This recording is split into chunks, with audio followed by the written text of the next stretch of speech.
Buenos días. Qué bueno verlos de nuevo.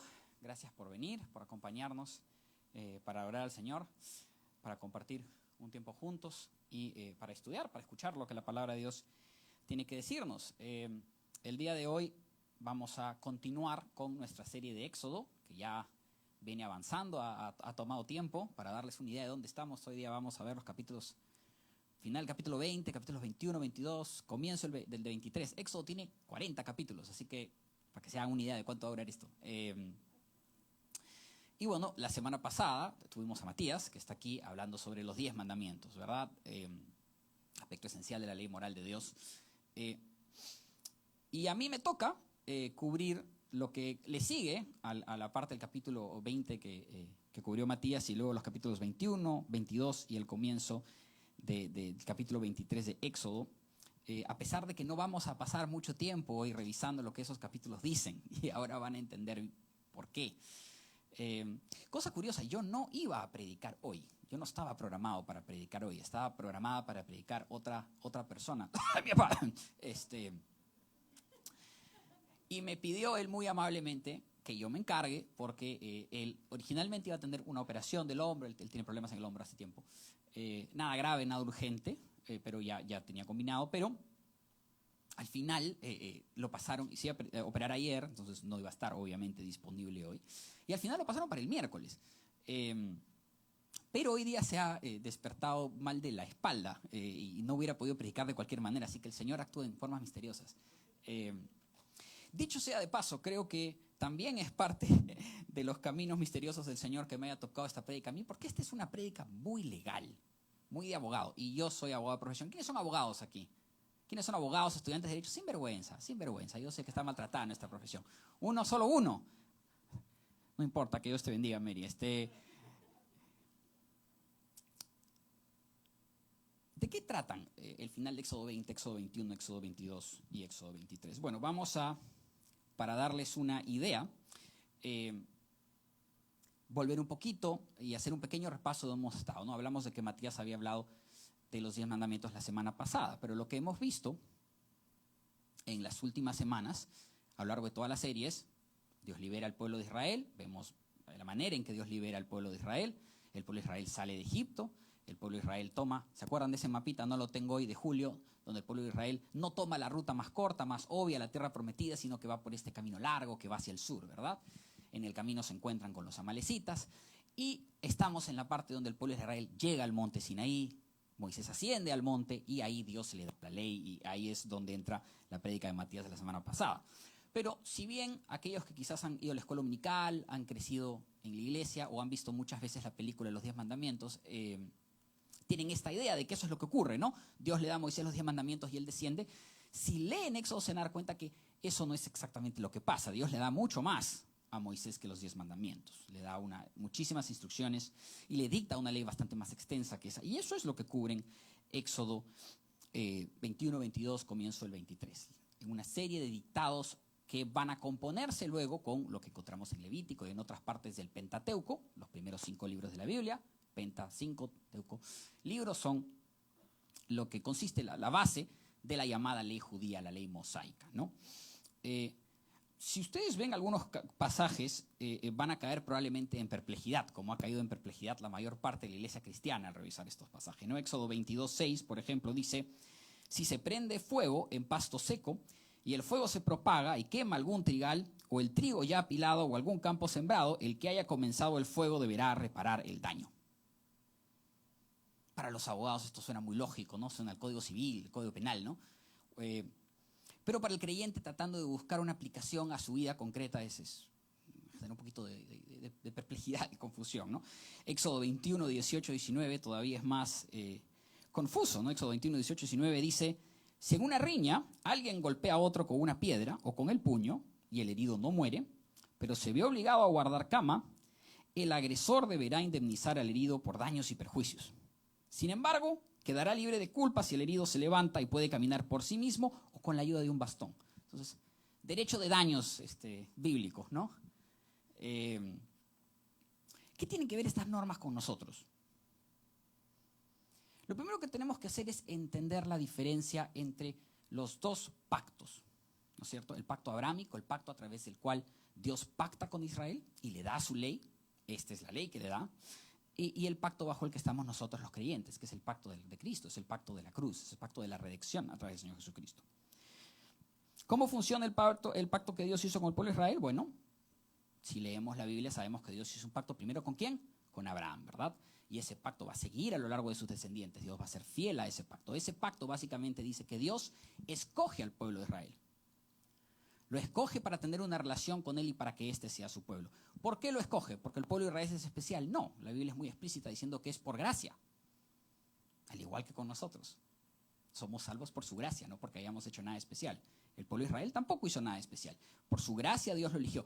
¿Pero lo eligió para qué? Siempre se habla del pueblo elegido, pero rara vez se habla de para qué lo eligieron. Lo eligió para que a través de ese pacto todas las naciones sean salvas. A través de la figura de Jesucristo, que viene del pueblo judío. Entonces, la manera en que ese pacto abrámico funciona es Dios le da una ley al pueblo judío, que consiste en todas estas cosas que describe Éxodo, consiste en muchas de las cosas que dice Levítico, Deuteronomio, en fin, que es una ley muy severa, muy estricta, llena de regulaciones muy específicas, como las que estamos viendo acá, una especie de constitución, por llamarlo de alguna manera, donde Dios le dice específicamente al pueblo de Israel qué debe hacer para conseguir la expiación de pecados, a través de sacrificios, a través de ritos, de purificación. Y también Dios le da una ley para regular las relaciones entre el pueblo de Israel. Le dice, si esta es la manera en que ustedes van a interrelacionarse entre ustedes, incluso dando instrucciones muy específicas como las que acabo de mencionar, de cómo manejar conflictos entre la gente, cómo arbitrar disputas, ¿verdad? Y ese pacto, esa observancia, esa ley continúa a lo largo de muchísimo tiempo, ¿no? Y aquí es donde la cosa se complica porque los teólogos tienen dos posturas, ¿no? La postura, yo diría, más consensuada, más conocida y más aceptada es que siempre fue la idea de que el pacto de Dios con Israel tenía como propósito realmente demostrar que era imposible cumplir la ley, ¿no? Queda de manifiesto algo que Dios siempre supo, siendo omnisciente, que es que las personas, el pueblo de Israel y ninguna persona en realidad jamás iban a ser capaces de cumplir la ley que Dios había dado. Nuestro corazón estaba demasiado conflictuado, demasiado quebrado, demasiado corrompido por el pecado. Porque recuerden que todo esto nace del llamado pecado original, ¿verdad? Del pecado de Adán y Eva que quiebra nuestra comunión con Dios. Cuando Dios crea al hombre, el hombre está en perfecta comunión con él, el hombre peca. La humanidad, a través de lo que ocurre en ese momento, toda queda condenada. La Biblia dice que la dádiva del pecado es muerte, se quiebra nuestra comunión con Dios. Y la idea de que seamos reconciliados a Dios a través del cumplimiento de la ley queda en evidente imposibilidad. No es realmente posible ni para el pueblo de Israel ni para las personas salvarse a través del cumplimiento de la ley. Y entonces entra en escena el Señor Jesucristo, ¿no? Y el Señor Jesucristo, que es justamente judío, recuerden, el pueblo judío ha sido elegido para que a través de él sean salvadas todas las personas. Jesús es judío y es a través de Jesús, de su muerte, su vida, su ministerio y sobre todo su resurrección, su triunfo sobre la muerte, es en él que quedamos justificados, que es el segundo pacto. Segundo pacto a través del cual nosotros hemos sido sanados, que la Biblia promete, la Biblia dice que si nosotros reconocemos nuestro pecado, nos arrepentimos de él y aceptamos a Jesús, aceptamos que Jesús es Dios, aceptamos que Jesús es nuestro Señor y Salvador, recibimos su gracia, es en la persona de Jesucristo, en la santidad de Jesucristo, que nunca pecó, que murió y resucitó venciendo la muerte y que es parte, porque recuerden que Jesucristo es la segunda persona de la Trinidad, Jesús es Dios, Dios es una Trinidad entre tres personas en perfecta relación. Y es en él que somos justificados, no por la ley. No tiene nada que ver que seamos capaces o cuán capaces de cumplir qué porcentaje de la ley. Es en Jesucristo, ¿no?, que somos salvos.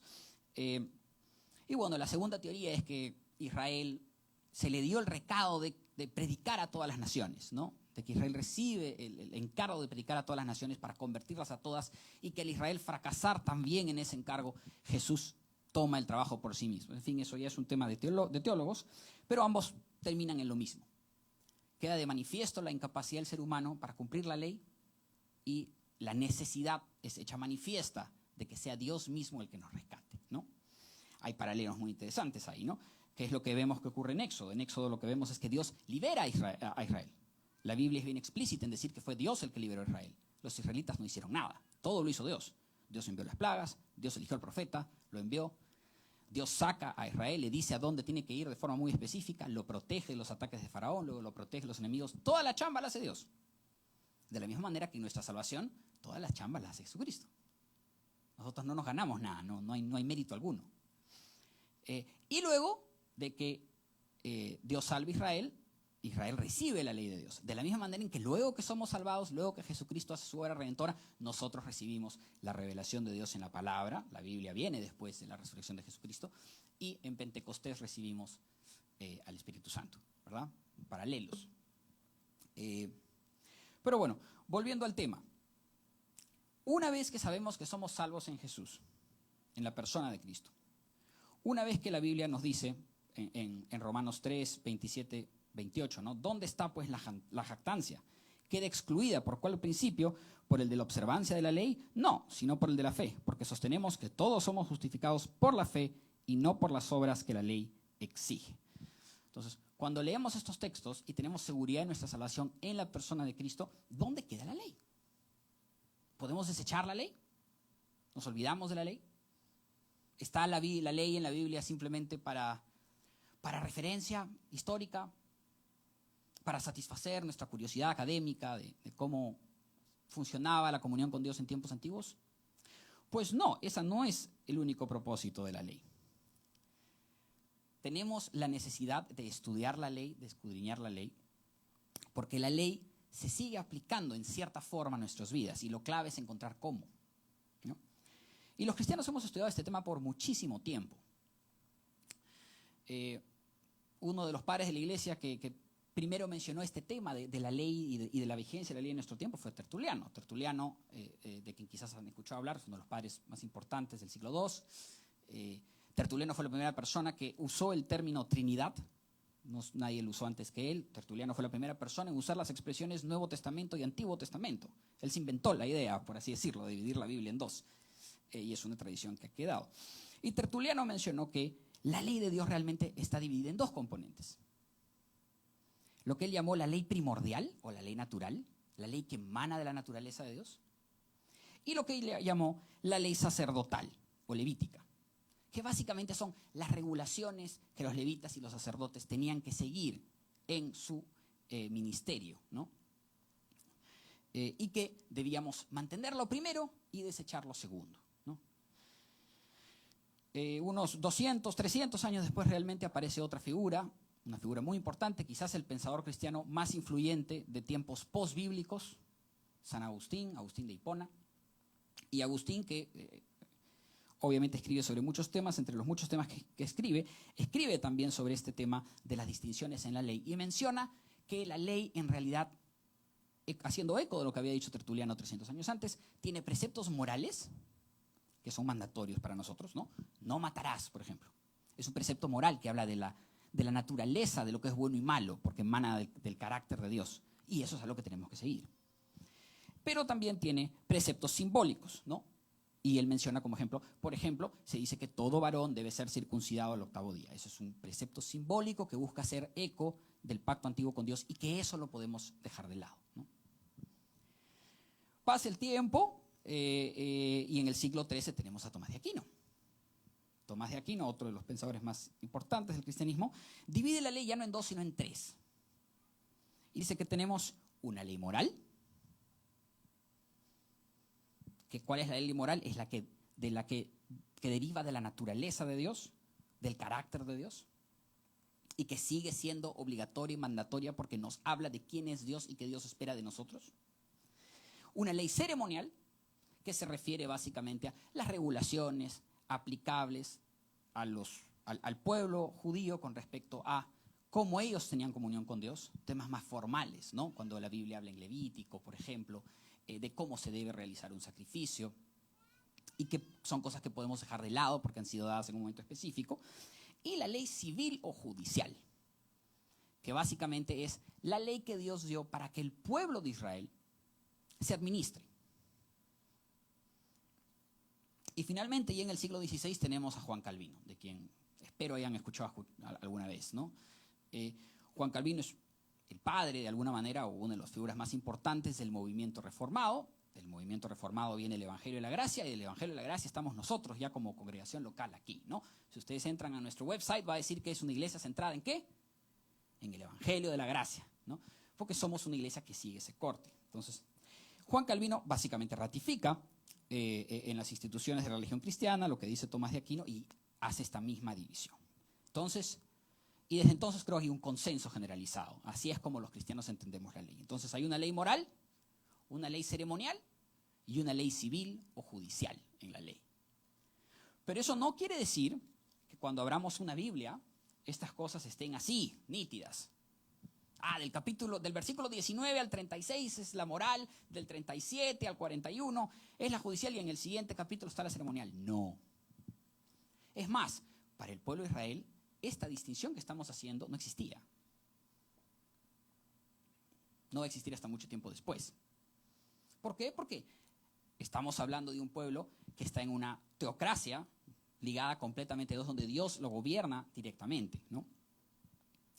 Entonces, ¿cómo reconocemos qué es ley moral, qué es ley ceremonial y qué es ley civil? Y cómo eso nos impacta el día de hoy. La manera en que lo distinguimos es mirando el contenido de lo que dice cada mandamiento, cada versículo. ¿Qué indica? ¿Qué nos está diciendo? ¿Qué lenguaje está utilizando? ¿No? Y la primera lección aquí que tenemos que sacar es que en cuanto a la ley moral, lo que identificamos como ley moral, que son aquellos preceptos de la Biblia que hablan de cómo debe ser nuestra conducta delante de Dios, cómo debemos llevar nuestro comportamiento. La ley moral, siendo que deriva de la naturaleza y del carácter de Dios, y Dios no cambia, ¿verdad? Dios es inmutable, Dios es el mismo. ¿Qué dice la Biblia? Jesucristo es el mismo ayer, hoy y siempre, ¿no es cierto? Si Dios no cambia, entonces la moral no cambia. La moral sigue siendo la misma. Y la ley moral que Dios dio al pueblo judío es exactamente la misma ley moral que espera que nosotros cumplamos. Entonces la ley moral sigue siendo vinculante para el pueblo de Dios. Eso ahí le estoy arrojando un término legal, ¿no? Los abogados hablamos de que algo es vinculante cuando algo te obliga. Tú estás obligado a cumplirlo, ¿no? Ahora, sabemos entonces que la ley moral es obligatoria, es vinculante para nosotros. ¿En qué consiste esa ley moral? Algunos hablan solo de los 10 mandamientos, pero hay más que los 10 mandamientos en la ley moral. ¿Cómo obtener una guía para saber cuál es la ley moral y para cumplirla? Nadie está diciendo, por si acaso, que necesites comprarte un comentario antiguo del Antiguo Testamento y empezar a leer diligentemente Números y Levítico y Éxodo para ver exactamente, bueno, qué me toca cumplir y qué no, hacer tu tablita, ¿no? ¿Se aplica? ¿No se aplica? No hay nada de malo en que leas Éxodo y Levítico y Números. Todo creyente debería leer toda la Biblia, no solamente los Salmos y un par de versículos de Juan para sentirse bien. Todo creyente debería conocer toda la Biblia. Pero nuestro compás moral, nuestra brújula moral, no debe venir tanto de la lectura de textos e interpretaciones. Nuestra brújula moral debe ser Jesucristo. Jesucristo es la brújula moral. ¿Y qué nos dice Jesucristo? Volvamos al texto con el que introduje la prédica. Y es la segunda vez que me toca introducir una prédica de Éxodo con otro título, una cosa complicada este libro. ¿Qué nos dice? En este caso, bueno, antes que Jesucristo, Pablo en Romanos 13, 8 al 10, nos dice: no debáis a nadie nada, sino el amaros unos a otros, porque el que ama a su prójimo ha cumplido la ley. Porque esto, no cometerás adulterio, no matarás, no hurtarás, no codiciarás. ¿Qué está haciendo referencia ahí? A los 10 mandamientos, ¿no? Y cualquier otro mandamiento en estas palabras se resume: amarás a tu prójimo como a ti mismo. El amor no hace mal al prójimo, por lo tanto el amor es el cumplimiento de la ley. Y luego, ¿qué nos dice el Señor Jesucristo en Mateo 22, 36 al 40? Nos dice es esta famosa escena donde una persona le pregunta: maestro bueno, ¿qué debo hacer para heredar la vida eterna? ¿No? Y Jesús, ¿qué le responde? Le responde: amarás al Señor tu Dios con todo tu corazón y con toda tu alma y con toda tu mente. Este es el primero y grande mandamiento, y el segundo es semejante: amarás a tu prójimo como a ti mismo. De estos 2 mandamientos depende toda la ley y los profetas. Ojo con ese último versículo, porque Jesús está diciendo: de esto depende la ley. Hay otra parte, me parece que en Mateo 7, donde Jesús habla: esta es la ley. Esta es la ley. No está diciendo ignoren la ley. No está diciendo arranquen el Antiguo Testamento nomás. Eso es historia para los teólogos. Para ti ya no importa. Está diciendo esta es la ley. Nos está diciendo el Señor Jesucristo, y luego Pablo, que está citándolo básicamente, que la manera en que aseguramos nuestro cumplimiento de la ley moral es imitando el carácter de Cristo y siguiendo las cosas que Cristo nos enseñó.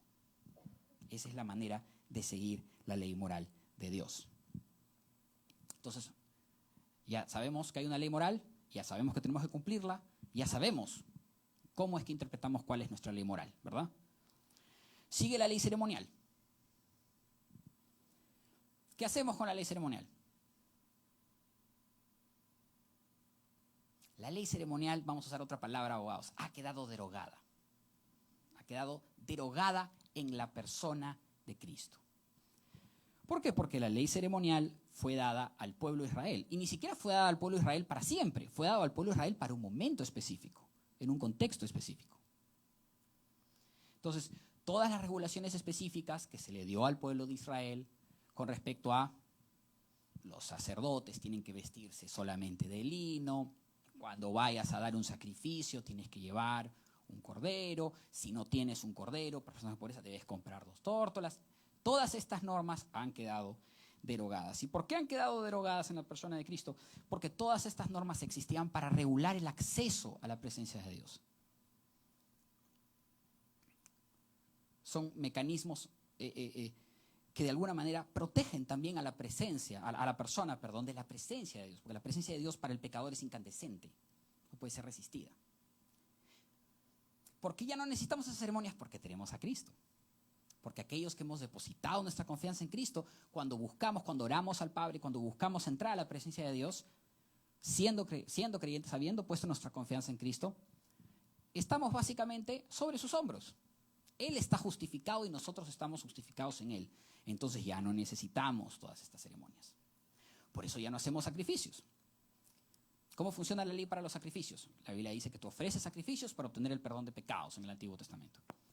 Pero la Biblia también nos dice, en Hebreos 7:27, que el sacrificio de Jesús fue una sola vez y para siempre. El sacrificio de Jesús a la cruz es suficiente, es completo. Alcanza para perdonar todos los pecados. Jesús murió por todos tus pecados. No importa qué pecado hayas cometido ahora o vayas a cometer más adelante, Jesús murió por todos. Y su sacrificio es suficiente. Entonces tú ya no tienes que hacer sacrificios. Es en la persona de Jesús que tú tienes acceso al Padre.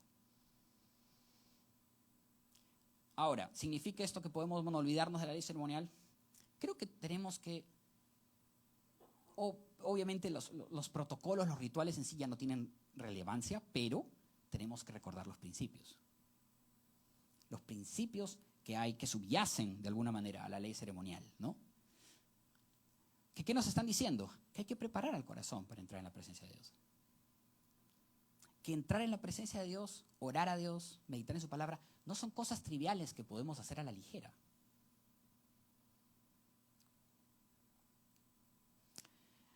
Y además hay que hacer la salvedad de que Jesús mismo, cuando estuvo aquí, sí nos instruye a hacer 2 nuevas ceremonias, ¿verdad? 2 nuevos actos que nos requiere practicar, que visten cierta formalidad, que tienen ciertos requisitos. ¿Cuáles son esos actos? Sigue 0-0 el partido, vamos gente. ¿Cuánto? ¿Cuáles son esos actos? Piensen. El bautismo. ¿Qué dice Mateo 28:19? Por tanto, vayan y hagan discípulos de todas las naciones, bautizándolos en el nombre del Padre, del Hijo, del Espíritu Santo. No dice si quieren nomás, dice vayan y hagan discípulos de todas las naciones y bautícenlos. El bautizo es un mandato bíblico. Y hay ciertos requisitos de forma. Aquí dice, tienen que ser en el nombre del Hijo, del Padre, del Espíritu Santo. Más información sobre los requerimientos bíblicos del bautizo en su curso de bautizo, ¿ya? ¿Cuál es el otro acto?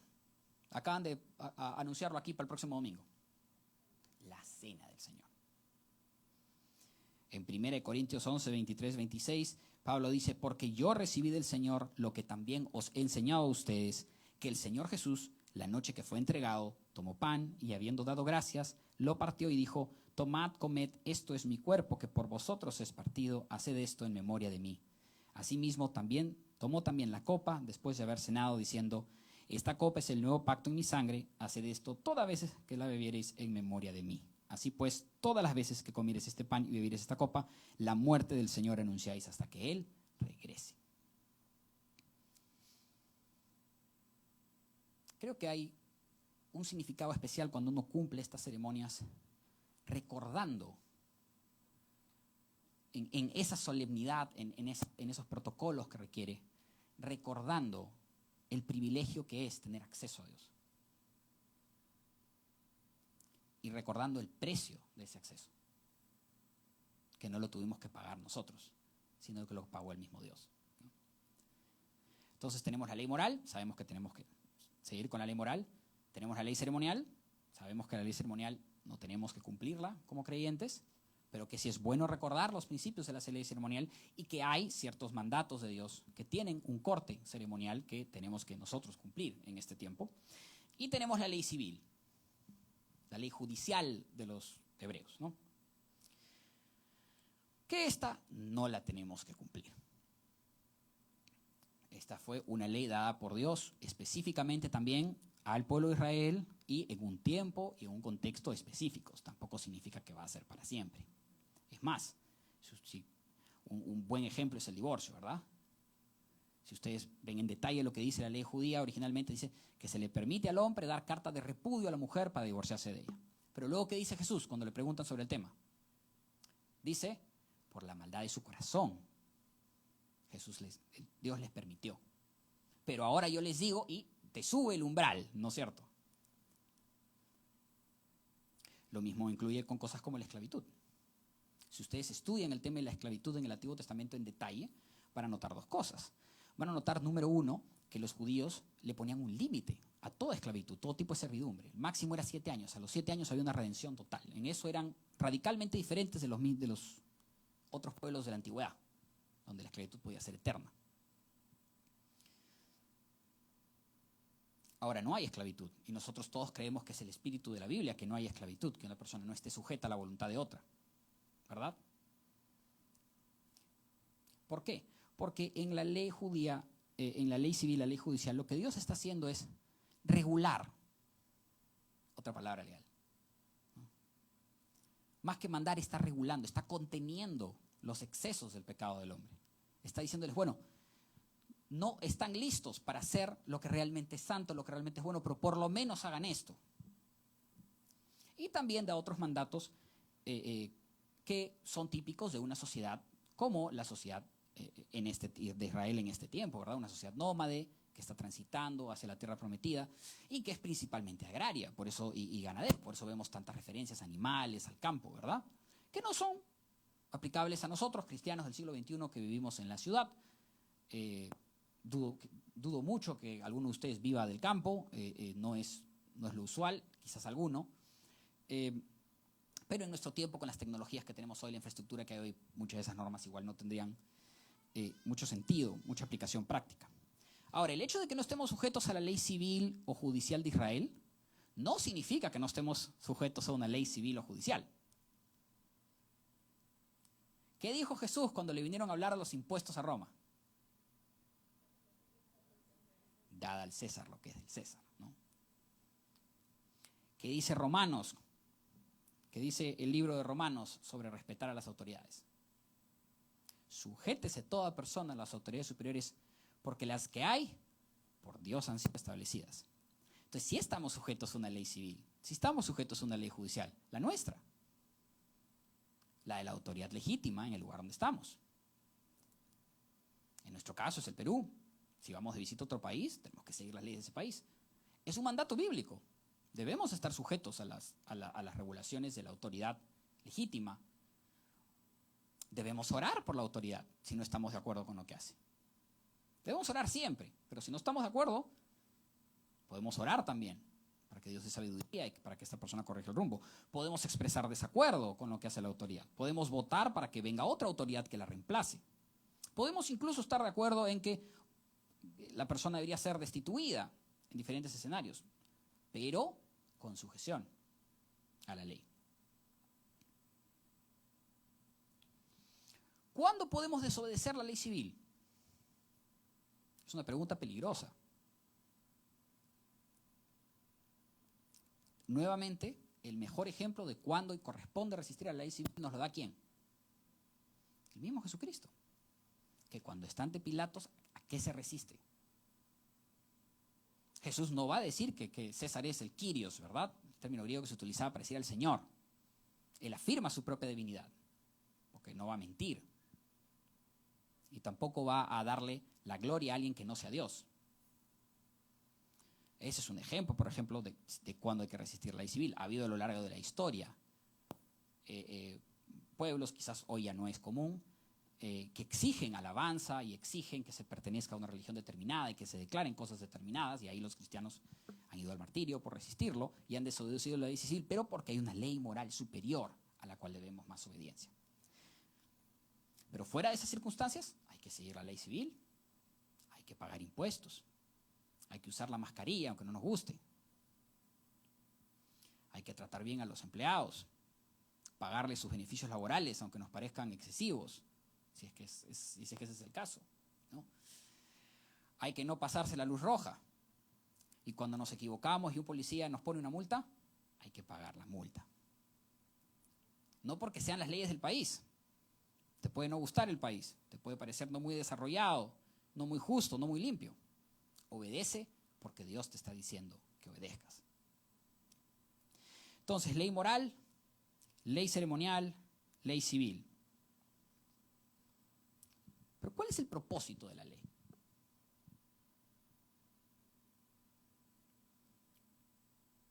El propósito de la ley nunca fue, y no es hoy ni será mañana, que a través del cumplimiento de la ley seamos salvos. Eso es imposible. Yo siempre supo que era imposible. En Romanos capítulo 3, versículos 11 y 12 dice: no hay un solo justo, ni siquiera uno. No hay nadie que entienda, nadie que busque a Dios. Todos se han descarriado, a una se han corrompido. No hay nadie que haga lo bueno. No hay uno solo. Un énfasis total en decirnos: es imposible para cualquier ser humano declararse justo a sí mismo mediante el cumplimiento de la ley. Entonces, el propósito de la ley no es que cumplamos la ley para que nos vaya bien y seamos salvos. Más bien, el propósito de la ley es mostrarnos cuánto pecado hay en nuestro corazón. La ley es un espejo para que tú te compares con Dios. Lo que la ley hace es nos permite contrastar lo corrupto de nuestro corazón con la santidad de Dios. Nos permite comparar lo que Dios está en posición, con toda justicia, de exigirnos, contra lo que realmente somos capaces de hacer y de dar. Y darnos cuenta del abismo que existe. Y solo cuando nos damos cuenta de esto, que no es agradable. La Biblia no pinta una figura maravillosa de cuán bueno tú eres como persona y como individuo, ni yo, ni nadie, ¿no? Pero es solo cuando somos capaces de apreciar ese abismo que hay entre nosotros y la santidad que Dios está legítimamente en capacidad y que es justo que Él exija. Solo cuando vemos ese abismo es que podemos apreciar el milagro de la gracia. Solo así podemos apreciar la historia más grande jamás contada, ¿verdad? De que Dios, viendo nuestra desesperanza, nuestra desolación al estar lejos de Él, nuestra incapacidad de volver a Él, decidió Él mismo dar a su único Hijo para que cargue nuestra culpa, no teniendo Él culpa de nada, y para que a través de su sacrificio, sin ningún mérito propio, sin nada más que depositar nuestra confianza en Él, podamos ser salvos, podamos ser reconciliados a Dios. Y que en gratitud a eso, no en nuestras propias fuerzas, sino ya con las fuerzas del Espíritu Santo que viene a nosotros a través de tener gracia en Jesús. A través de ser conscientes lo lejos que estamos de merecernos lo que Jesús hizo por nosotros. Recién así, ahí sí, tratar de cumplir en lo que podemos la ley. Porque ese siempre ha sido el camino. Lo fue en el Antiguo Testamento. Dios libera a Israel de Egipto y luego le da su ley. Dios nos libera a nosotros. Nos salva de nuestro pecado, de la condenación que merecemos. Y es solo ahí que nos permite, que nos da su Espíritu Santo y nos da las fuerzas para comportarnos bien, para no pecar.